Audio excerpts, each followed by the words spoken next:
Varka Ironbriar stood at Windmere's gate in blue-white war paint, her axe lowered and a bronze-sealed contract held where Rowan could see it. The document named the adult orc warrior as the bride sent to end a feud between two valleys that had forgotten how to stop counting losses. Varka expected suspicion, duty, and ownership. She had prepared answers for all three, and no answers sounded like peace. Rowan did not take her arm or the paper. He opened one hand and asked her to place the contract there only if she wished. He read the first ownership clause, went still, then returned the whole document to Varka. No vow without choice binds either of us. He offered the hearth as a guest right, nothing more. Varka crossed the threshold only far enough to reach the fire bowl. She fed the ownership clauses to the flame. Rowan neither stopped her nor smiled as though her freedom were a gift he had created.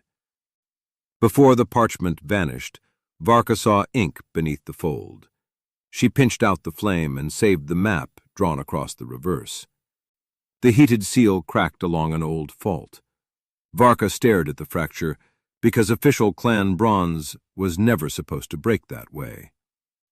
The map shifted the migration corridor east, through Rowan's best spring pasture and toward a ravine no sane shepherd would choose. Rowan left a guest room key on the table instead of pressing it into her palm. Take it, leave it, or sleep by the hearth. Beside the key, he set honest wages and an open ledger. Windmere needed a seasonal pass warden, not a wife purchased by ink. At dawn, Varka walked the lower markers alone. 3 cairns had been moved, and one bore fresh tool scars beneath old moss. Rowan's sheepdog, Bracken, distrusted her axe, her paint, and apparently her breathing. Varka respected a creature with standards. They tested each other over a fallen wall. Rowan set stones by weight. Varka read pressure lines and rebuilt the corners stronger. From the ridge, the forgery became obvious. The altered route funneled flocks toward bad water, loose shale, and anyone waiting above. Rowan repeated the terms at the kitchen table. 6 weeks, standard warden pay, meals priced plainly, no debt for lodging, and freedom to leave without explanation. Varka corrected the patrol boundary, added hazard pay for the upper ridge, and signed. His quick agreement unsettled her more than bargaining would have. Everything could be inspected before acceptance. She chose the small eastern room because its window faced the pass. The key remained hers, the door latched from inside, and Rowan never asked whether she slept well. By breakfast, Varka understood that his restraint was not coldness. It was the careful architecture of safety. The latch answered only to her. Bracken stole Rowan's left glove and buried it under clean straw. Rowan blamed Varka with solemn injustice. She pointed out that the dog had shown excellent tactical judgment by disarming the weaker hand first. Rowan's laugh surprised them both and sent 3 ewes staring over their pen rails. Even Rowan accepted the tactical defeat. The first lambing call came before sunrise. Rowan handled the birth while Varka braced the frightened ewe without forcing her down. When the lamb finally breathed, Varka loosened her grip at once. Rowan noticed the precision, power applied only until it was no longer needed. Their teamwork needed no ceremony. Rowan had known strong people who treated gentleness as an audience trick. Varka used it when nobody praised her. She warmed a weak lamb inside her cloak, then returned it without claiming affection. The act lodged beneath his ribs more stubbornly than any beauty he had tried not to notice. He kept the admiration to himself. Their meals began with practical silence. Rowan cooked oats too thick. Varka added enough salt to preserve a horse. Neither complained. On the 3rd morning, he placed honey beside her bowl without comment. She slid the least burned oatcake toward him as though negotiating a minor treaty. The table slowly became neutral ground. Varka found the first useful clue at a spring the forged root labeled dry. The basin held fresh water beneath a removable stone cap, and recent boot marks circled it. Someone knew the real corridor well enough to hide resources while directing travelers towards scarcity.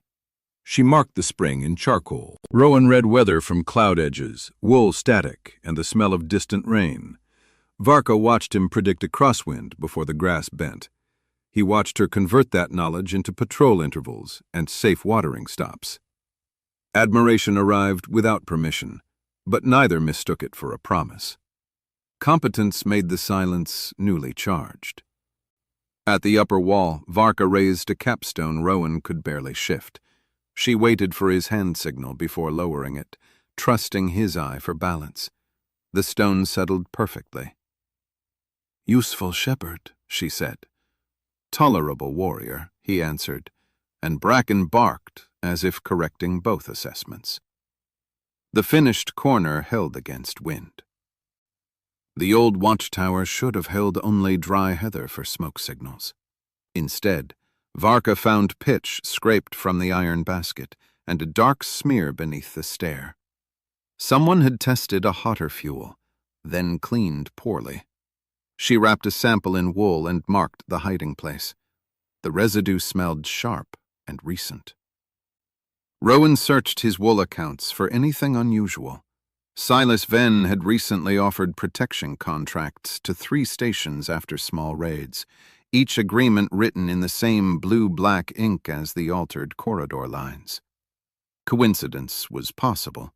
Repeated, profitable coincidence was usually called business. The numbers formed their own warning.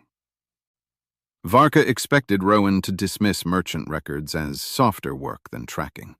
Instead, he explained weight grades, transport fees, and how false losses could force a shepherd into debt. She saw the patience beneath his ordinary manner. He understood systems that harmed people quietly and remembered every dishonest number. Respect settled deeper than first attraction. Bracken's campaign against Varka weakened when she repaired his cracked collar without being asked. He accepted one ear scratch, then looked offended by his own surrender. Varka told him betrayal would be noted in her patrol report. The dog followed her for the rest of the afternoon.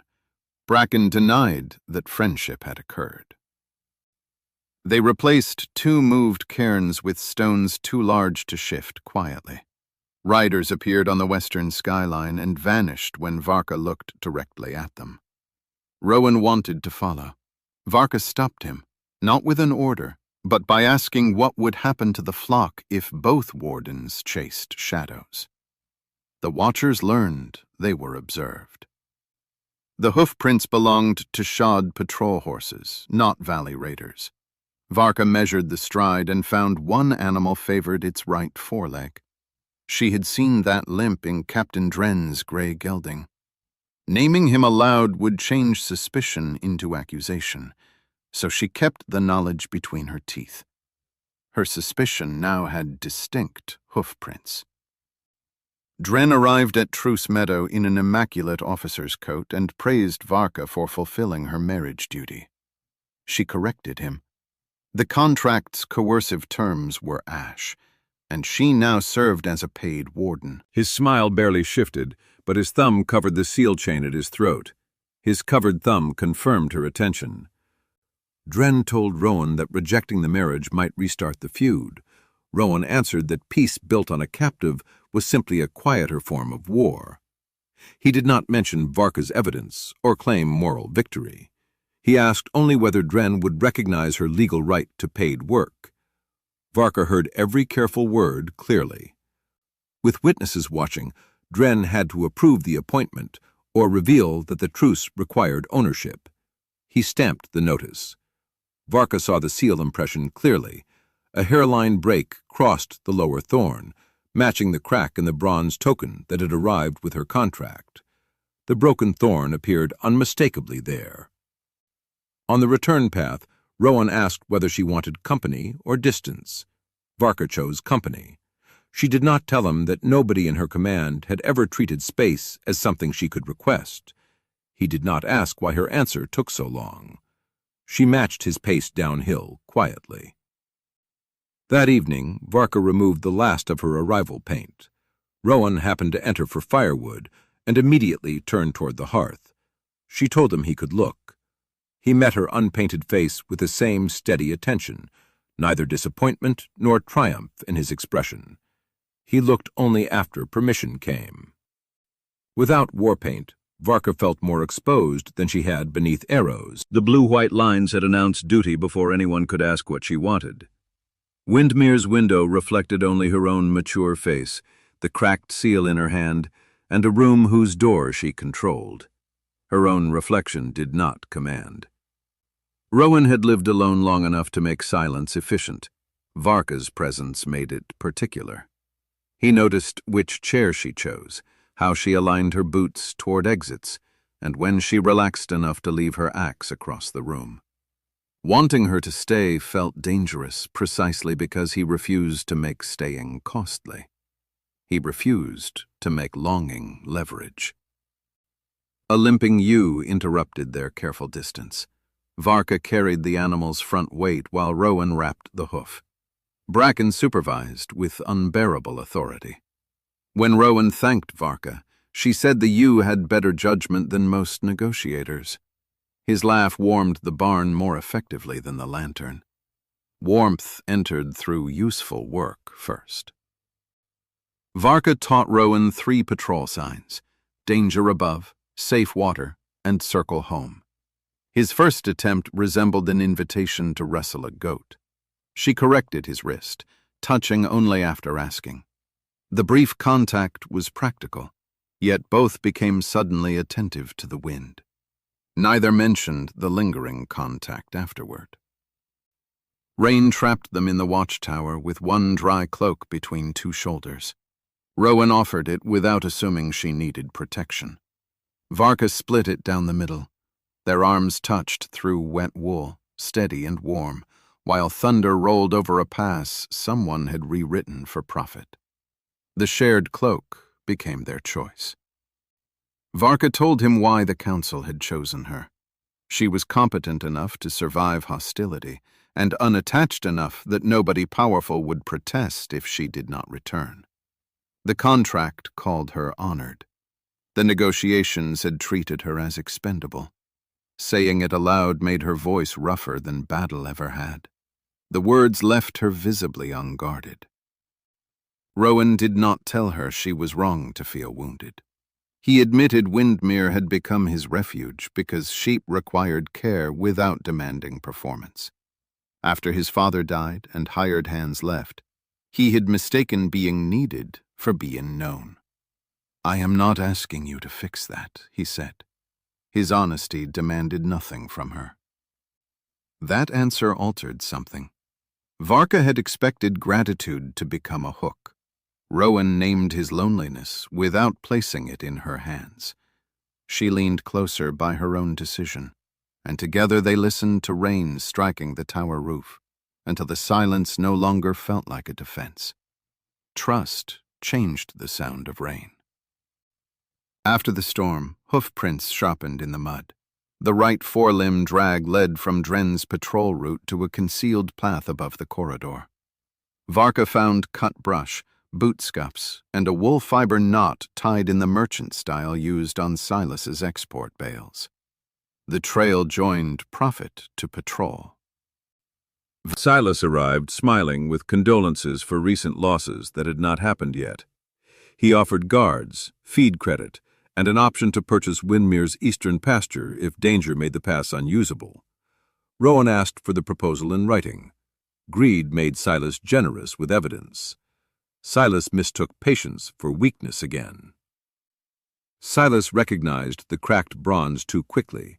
His gaze touched it before Rowan mentioned the marriage contract, then slid away. Varka asked whether woolfactors now studied clan seals. He answered that profitable trade required broad knowledge. She agreed, and his smile thinned. His eyes had already testified enough. When Silas left, they compared documents.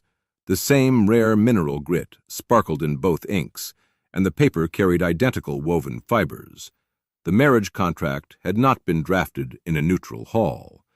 At least part of it had come from Silas's counting room. Their suspicion became a documentable fact. They copied every mark and hid one set inside an old bell yoke. Varka kept the originals in her locked room. Rowan stored another copy beneath the lambing floor. Neither asked the other for sole custody. Trust, they discovered, could be designed like a sound wall, weight shared across several points. No single betrayal could erase it.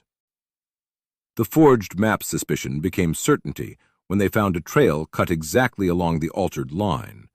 Fresh axe chips lay beneath weathered branches, an attempt to make new work appear old. Beyond the bend, the route narrowed into shale, where a frightened flock would slide faster than shepherds could turn it. The ravine waited beneath false safety. Varka climbed down for a marker stake wedged below the trail. Rowan anchored her rope around his waist and a standing stone, checking each knot aloud. The stake bore Dren's quartermaster notch beneath fresh mud. When Varka returned, Rowan's hands shook only after both her boots reached level ground. The recovered stake carried official guilt. She could have pretended not to see. Instead, Varka covered his restless rope hand with hers and waited until he looked up. "Fear after danger is still courage," she said. Rowan turned his palm beneath hers, not trapping it, simply receiving the contact until she chose to withdraw. She released him when calm returned.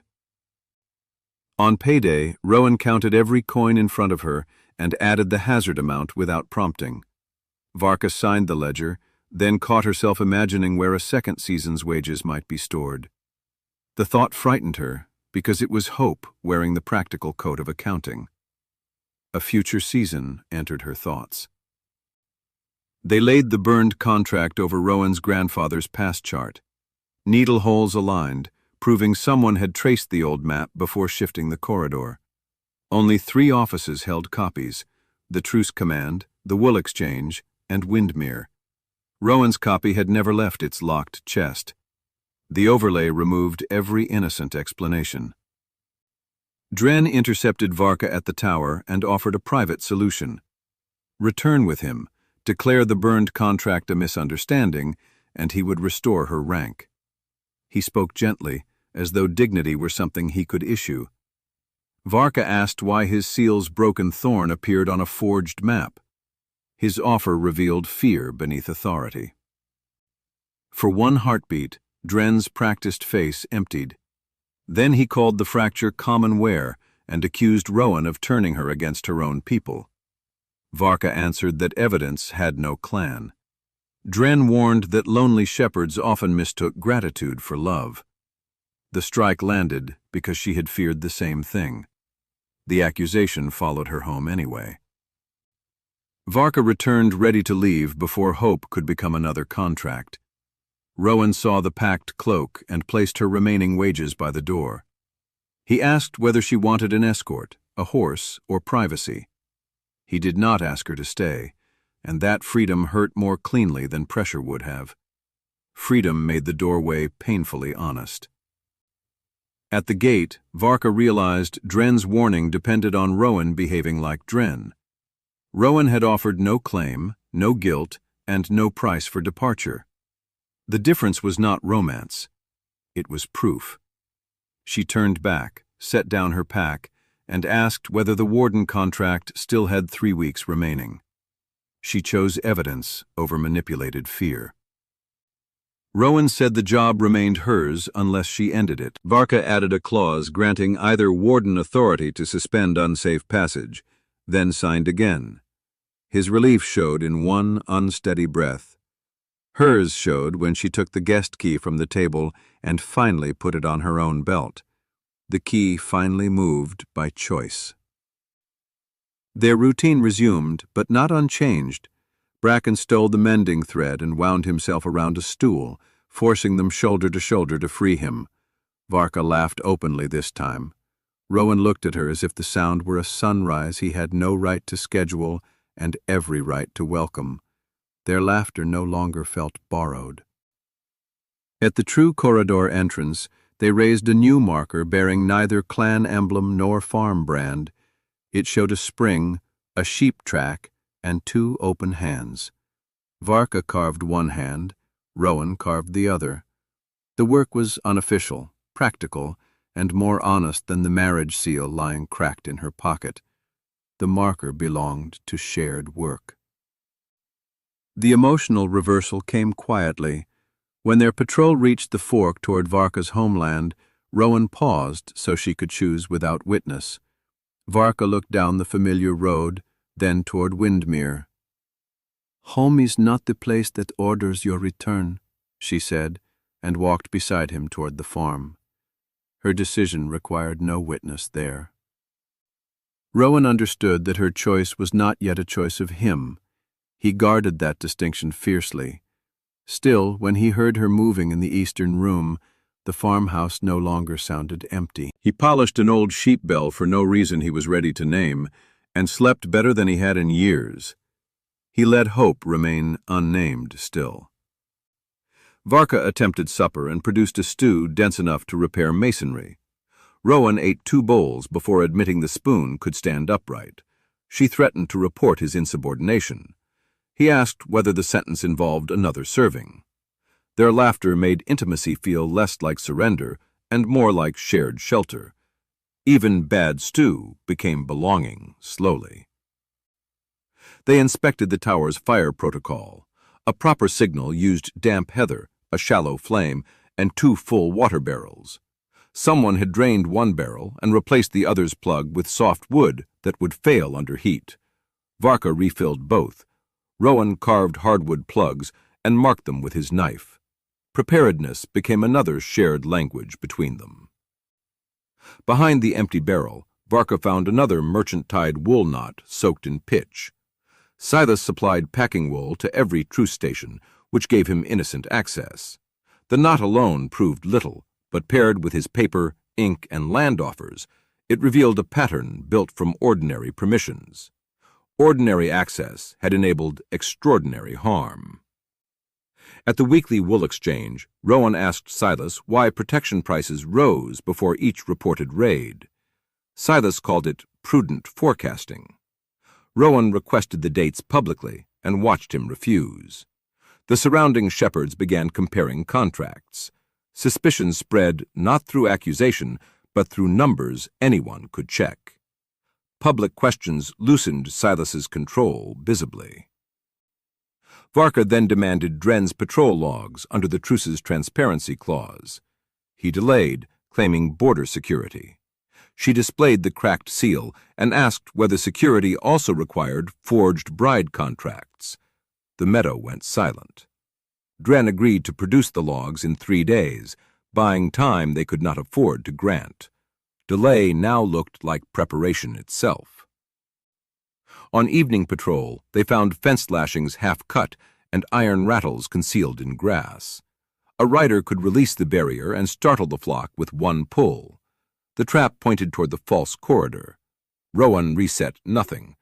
Varka marked every piece so tampering could later be demonstrated. The trap had been rehearsed carefully. They trained Bracken against the noise. Rowan taught him to look for hand signals instead of chasing panic. Varka added a low whistle that cut through wind. The dog failed magnificently, herding Rowan into a feed bin. On the 4th attempt, he held steady while rattles crashed around the barn. Bracken learned where courage pointed next. Varka taught Rowan how mounted raiders shaped movement with pressure rather than pursuit. Rowan taught Varka how sheep followed the oldest ewe when frightened. Their professions fit together like 2 halves of the true map. Each began anticipating the other's decisions before words were necessary. Their skills began answering together naturally. A wallstone slipped and scraped Varka's palm. Rowan asked before cleaning it, though she could have done the task herself. His fingers were careful, his attention steady. Varka watched his bent head and felt desire arrive as respect intensified, not as debt pretending to be tenderness. Permission made the tenderness stronger somehow. That night, Varka admitted she had once imagined marriage as a command post with different furniture. Rowan confessed he had stopped imagining it at all. Neither offered a declaration. They sat close enough for warmth to cross the space between them, while the burned contract remained visible as a warning and a promise. The warning stayed between them plainly. Rowan placed a blank sheet beside the scorched parchment. "For patrol terms," he said too quickly. Varka saw his ears redden and spared him. They drafted emergency rules: who warned the valleys, who moved livestock, who confronted riders, and when either could overrule the other for immediate safety. The blank page frightened them differently. They mounted Rowan's restored sheep bell under the tower roof. Fire could be corrupted. A bell carried a different warning. 3 slow strikes meant gather, 2 fast meant riders, and 1 continuous peal meant flee the grass. The sound rolled across both valleys, practical and unexpectedly beautiful. The bell made cooperation audible across valleys. At Truce Meadow, they taught the signals to shepherds from both sides. Some human families avoided Varka's gaze. Some orc drovers dismissed Rowan's authority. Then Varka demonstrated the false corridor's ravine trap, and Rowan showed the loss calculations. Skill achieved what speeches had not. People began listening together. Shared instructions softened old suspicions slowly. Across the meadow, Dren and Silas exchanged one glance too practiced to be accidental. Varka saw it. Rowan saw her see it. Neither reacted. Their restraint forced the conspirators to wonder how much evidence had already spread, which was more useful than revealing the exact answer. Their silence forced uncertainty outward instead. 2 nights later, wagon ruts appeared beneath the tower's western slope. The tracks carried the sweet, sharp odor of pitch. Rowan tasted the air and predicted 3 days of dry, downslope wind. Varka realized the altered corridor was not merely a theft route. It was a prepared killing ground. The dry wind completed the threat. They prepared without announcing panic. Wet wool blankets went to the barn, waterskins to the wall gates, copies of the evidence to trusted shepherds. Rowan moved lambs into stone pens. Varka assigned observation points. Each task made the danger more real and their partnership more visible. Careful preparation replaced helpless anticipation together. Before dusk, Rowan told Varka the eastern road remained open. Her wages, horse, and evidence packet were ready if she chose safety. Varka's anger flashed, then softened when she understood. He was not dismissing her strength. He was protecting the reality of choice, even when her leaving would wound him. He offered departure without emotional penalty. Varka hung her travel cloak beside his coat. "I am staying because this is my work, my evidence, and my decision." After a breath, she added, "And because you are here." Rowan did not reach for her. He only nodded once, as if receiving something sacred without closing his hand around it. The attack began before sunrise. The watchtower basket erupted in a crimson-hot flame no damp heather could produce. Someone had packed pitch beneath the grate. Varka struck the bell while Rowan kicked open the first water barrel, and the softened plug burst uselessly into his hands. A hidden pitch rope carried flame down the ridge like a fuse. Varka severed it with her axe. Rowan smothered the falling sparks beneath wet wool. Below them, iron rattles began crashing along the pasture fence. The flock surged east, exactly toward the forged corridor. Rowan ran for the flock, using the low whistle they had practiced. Bracken looked once toward the noise, then chose Rowan's hand signal. Varka climbed the wall and counted 6 riders shaping the stampede from above. 1 gray gelding dragged its right foreleg. Varka reached the upper gap before Dren. He wore no officer's mantle, only field armor and a scarf over his face. She recognized his posture anyway. He ordered her aside in the name of clan survival. Varka lowered her axe across the path and answered, "You sold that name by the acre." Dren drew his sword but hesitated to strike her before witnesses below. Varka used that hesitation, turning his horse with the flat of her axe and blocking the trail. She did not chase when he retreated uphill. Stopping the stampede mattered more than satisfying anger. Rowan reached the lead ewe and hooked the restored bell to her collar. Its familiar note cut through the rattles. Bracken drove from the low side while Rowan opened a gap in the true wall. Hundreds of frightened animals began bending away from the ravine, one uncertain body at a time. A burning fence post collapsed across the opening. Varka lifted it while Rowan dragged stones clear, heat blistering her bracer. Sheep poured beneath her raised arms. Rowan wanted to pull her away. Instead, he trusted her shouted limit and counted the flock until she released the post herself. The last ewe cleared, but fire raced down slope toward 3 shepherd families trapped near the lower spring. Rowan wrapped Varka's burned forearm with wet wool. She told him the injury would hold. He believed her assessment, not because he feared less, but because partnership required respecting truth under pressure. Varka remembered the capped spring the forged map called dry. She led the trapped families there while Rowan drove animals behind the stone basin. They tore away the cap and soaked blankets, cloaks, and raw wool. The concealed water meant to enrich conspirators became the reason ordinary people survived. They could not defeat the whole fire, only change its path. Rowan read the wind's brief western shift. Varka cut turf along a sheep track. Together with the shepherds, they beat down the narrow edge until flames split around the wet ground and spared the spring hollow. When the smoke thinned, every person answered Rowan's count. Dozens of sheep were missing, but none had gone over the ravine. Varka heard faint bells beyond the eastern wall and recognized the rider's second plan: steal the scattered animals, then sell protection against the theft they had arranged. Rowan wanted to pursue beside her. Varka asked him to guide survivors home because only he could calm both valleys' shepherds. He accepted without treating support as lesser courage. She followed the stolen flock's tracks alone for 1 mile, then found the rider's cache and returned rather than risk a reckless fight. At the barn, Varka drew the cache location while Rowan greeted scorched hooves and smoke-stung eyes. Their faces were gray with ash. He touched her uninjured hand only after she turned it palm up. For one quiet breath, gratitude, fear, and restrained love occupied the same small space. The fire had created the final chain of proof. Riders drop a satchel containing Dren's missing patrol pages, Silas's protection contracts, and payments marked by livestock count. The pitch knot matched the tower residue. The forged map matched the moved markers. The cracked seal linked the first coercion to every later crime.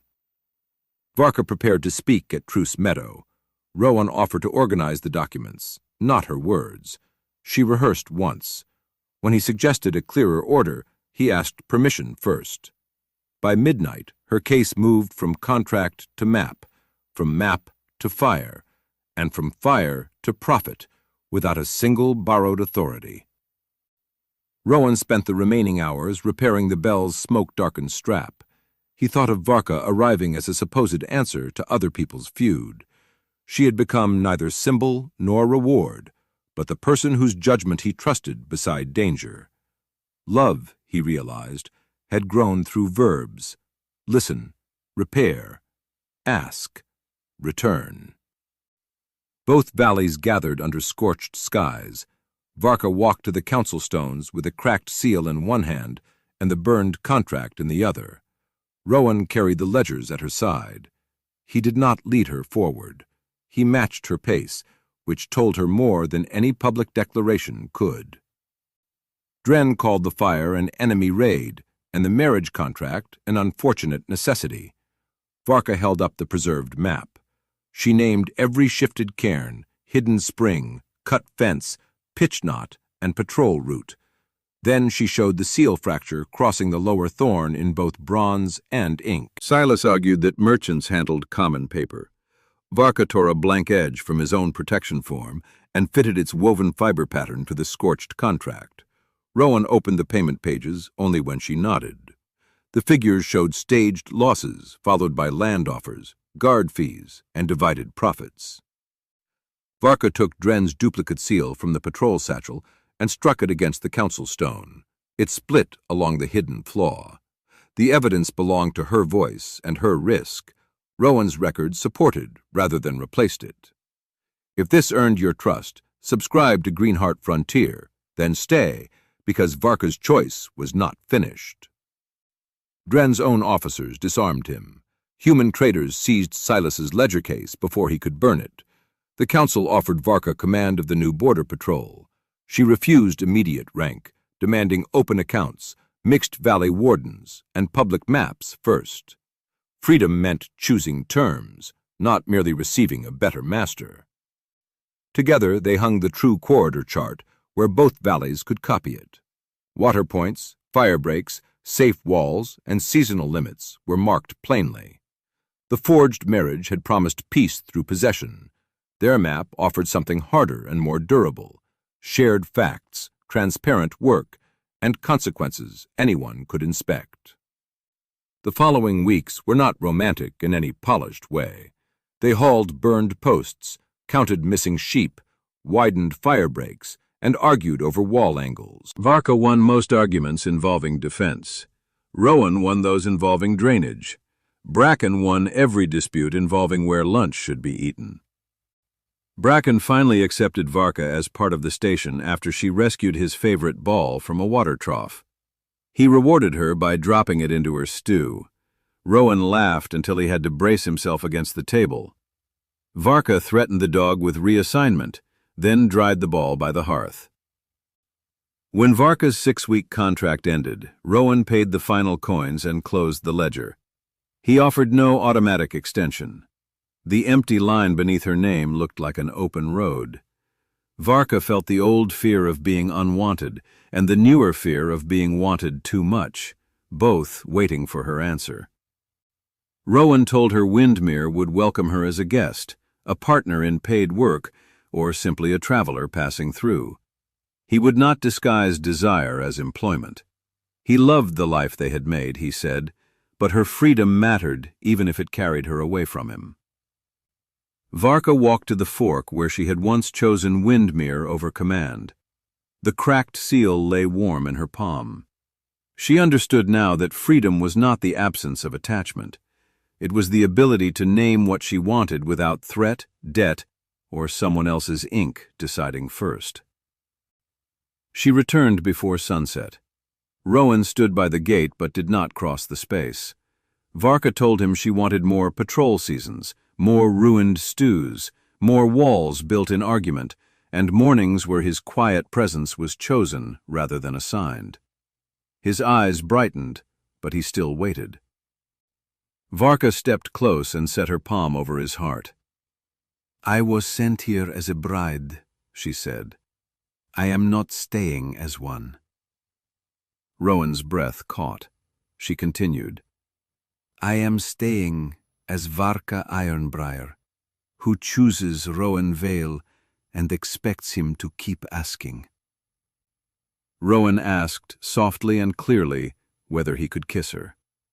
Varka answered by saying yes before closing the last inch herself. Their first kiss was warm, careful, and brief enough to leave them smiling against each other's foreheads. Nothing bound them except the choice they were making in that moment. They did not write vows that night. Instead, they discussed winter wages, ownership shares, private rooms, family visits, patrol authority, and what would happen if either wished to leave. Romance did not replace practical truth.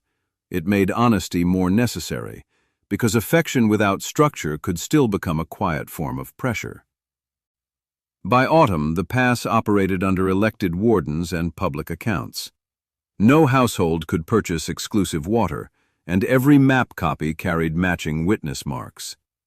Rowan kept shepherding. Varka trained patrols without surrendering fieldwork. Their partnership became visible not as a legend, but as a system that protected ordinary choices. They framed the surviving map fragment in plain wood and hung it in the barn.